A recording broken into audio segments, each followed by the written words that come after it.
America ఎట్లయితే వాణిజ్య ఒప్పందం అని బిగిన్ చేసి, ఆ పైన పక్కకి వెళ్ళిపోయిందో, ఇప్పుడు మళ్ళీ వాణిజ్య ఒప్పందం ఉన్న దేశాలతోనే ఉంటుందో, మన మీద 50% సుంకాలు వేసిందో, ఇప్పుడు సేమ్ టైపు మెక్సికో వాళ్ళ దేశంతో ఒప్పందాలు చేసుకున్నోళ్ళతో ఓకే అంట. లేకపోతే వాళ్ళ మీదన 50% ట్యాక్స్ అట.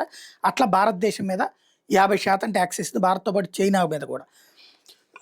ఏదైతే తమ మీద సుంకాలు కొరడా హుళిపిస్తున్న అమెరికా అధ్యక్షుడు డొనాల్డ్ ట్రంప్‌ను ప్రసన్నం చేసుకునేందుకు మెక్సికో దేశం తమతో ఎలాంటి వాణిజ్య ఒప్పందాలు లేని దేశాల మీద సుంకాల బాదుడు సిద్ధమైంది. 2026 జనవరి 1 నుంచి ఆయా దేశాల నుంచి తమ దేశానికి దిగుమతి ఆటోమొబైల్, ఆటో విడిభాగాలు, జౌళి, ప్లాస్టిక్, ఉక్కు ఉత్పత్తుల మీద సుంకాలను 50% దాకా పెంచుతూ రూపొందించిన బిల్లుకి మెక్సికో సెనెట్ బుధవారం ఆమోదించింది. నిర్ణయం వల్ల ప్రధానంగా ప్రభావితమయ్యేది భారత్, చైనా, దక్షిణ కొరియా, థాయిలాండ్, ఇండోనేషియా తదితర ఆసియా దేశాలే. భారత్, చైనాల మీద ఇతర దేశాలు కూడా భారీగా సుంకాల భారం మోపాలని ట్రంప్ కోరుకుంటున్న సంగతి తెలిసిందే. 2020 జూలైలో జరిగిన అమెరికా, మెక్సికో, కెనడా వాణిజ్య ఒప్పందం మీద 2026 జూలైలో సమీక్ష జరగనుంది.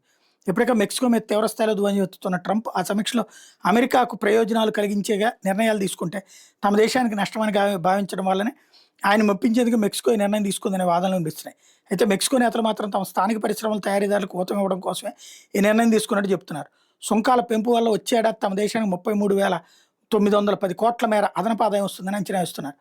మెక్సికో ఇంపాక్ట్ భారత్ మీద ఎంతవరకు ఉంటుందంటే 2024 గరిష్టంగా $11.74 బిలియన్, అంటే 1.05 లక్షల కోట్లకి వ్యాపారం వాళ్ళతో సాగుతోంది మనకి. ఇందులో ఇది ఇంటర్నేషనల్గా. ఇందులో మెక్సికోకు భారత్ ఎగుమతుల విలువ $8.9 బిలియన్, అంటే దాదాపు 80,000 కోట్లు. అక్కడి నుంచి మనం దిగుమతి చేసుకునే ఉత్పత్తుల విలువ $2.8 బిలియన్, దాదాపు 25,000 కోట్లు. మెక్సికన్ ఉత్పత్తులకు భారత్ 9వ అతిపెద్ద మార్కెట్గా ఉంది.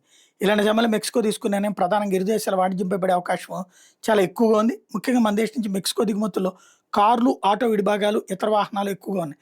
సుంకాల ప్రభావం వచ్చే ఏడాది వీటి మీద ఎక్కువగా పడే ప్రమాదం ఉంది.